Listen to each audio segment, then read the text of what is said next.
नमस्कार दोस्तों, INC TV पर आपका स्वागत है। दोस्तों, पिछले कुछ दिनों से लगातार चीन की खबरें देख रहा हूं। चीनी कंपनियों पर माननीय मोदी जी की विशेष कृपा और सीमा पर ड्रैगन की लगातार घुसपैठ के बीच चीन से व्यापार में बढ़ोतरी जैसी खबरें आंखों में खटक रही हैं।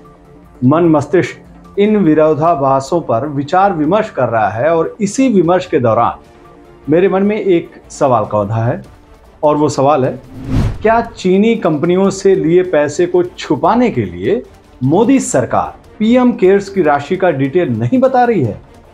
ये हाहाकारी सवाल मेरे मन में कहां से आया है, ये भी मैं आपको बता देता हूं। चीन का सरकारी मुखपत्र है ग्लोबल टाइम्स। उसी ग्लोबल टाइम्स ने गुजरात चुनाव के मद्देनजर लिखा था, अगर भाजपा गुजरात चुनाव हार जाती है तो फिर चीन को नुकसान होगा। क्यों भाई? चुनाव चीन में नहीं हो रहा है, हिंदुस्तान में हो रहा है। चीन और भाजपा भाई भाई, क्या जो एक भाई के गुजरात में चुनाव हारने से दूसरे भाई को नुकसान हो जाएगा?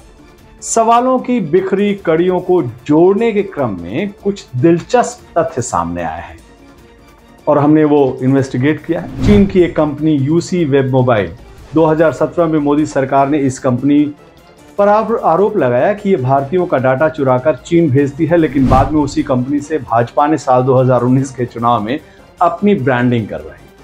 अब सवाल उठ रहा है कि साल 2017 से साल 2019 के बीच उस कंपनी से बीजेपी सरकार की ऐसी क्या डील हुई कि वो सीधे बीजेपी को चुनाव जिताने की जुगत में लग गई। एक और चीनी कंपनी का नाम ना सुन लीजिए और उसकी दास्तां आपको सुनाते हैं। चीन की एक बड़ी कंपनी है डोंगफेंग। दुनिया के कई देशों में इस कंपनी का कारोबार है।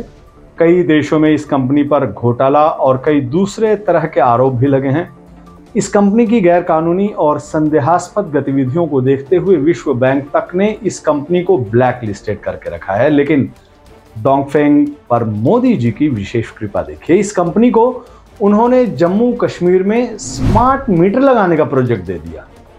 जिस कंपनी को विश्व बैंक और दुनिया के दूसरे देश अपने नॉर्मल शहर और गांव में काम करने के काबिल नहीं समझते हैं, उस पर भरोसा भी नहीं रखते हैं, उस कंपनी को मोदी जी ने कश्मीर घाटी जैसे संवेदनशील इलाके में स्मार्ट मीटर लगाने का ठेका दे रखा है।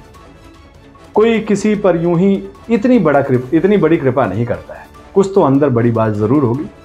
तो क्या है वो बड़ी बात?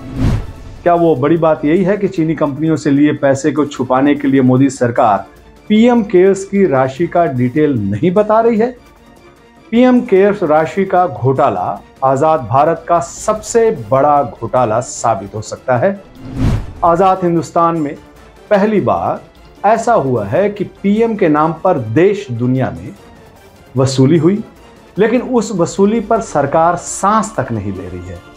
न वो जमा राशि के बारे में बता रही है, न जमाकर्ताओं के बारे में बता रही है, ना ही ये बता रही है कि वो पैसा आया कहां से और गया कहां। अब यही सामने आता है चीनी कंपनियों का मुद्दा। सूत्रों के हवाले से जो खबर आ रही है उसके मुताबिक चीनी कंपनियों ने मोदी सरकार पर अच्छा खासा इन्वेस्टमेंट किया है। कंपनियों को उम्मीद है कि मोदी सरकार रिटर्न गिफ्ट के तौर पर उन्हें फायदेमंद प्रोजेक्ट देगी और इस मामले में मोदी सरकार ने उन्हें निराश भी नहीं किया है। एक तरफ चीन के सैनिक सीमा पर हमारे जवानों पर हमला कर रहे हैं, दूसरी तरफ हमारे देश की मोदी सरकार चीनी कंपनियों को ठेके पर ठेके दिए जा रही है। यह सब जानकारी सोशल मीडिया पर मौजूद है। मुख्य धारा की मीडिया जरूर इन सवालों से कन्नी काट रही है, लेकिन सोशल मीडिया इन मामलों को लेकर मोदी सरकार पर हमलावर है। लेकिन अब तक ये सवाल कहीं नहीं दिखा कि क्या चीनी कंपनियों से लिए पैसे को छुपाने के लिए मोदी सरकार पीएम केयर्स की राशि का डिटेल नहीं बता रही है। दोस्तों, इस सवाल पर आपकी राय का बेसब्री से इंतजार है। नमस्कार।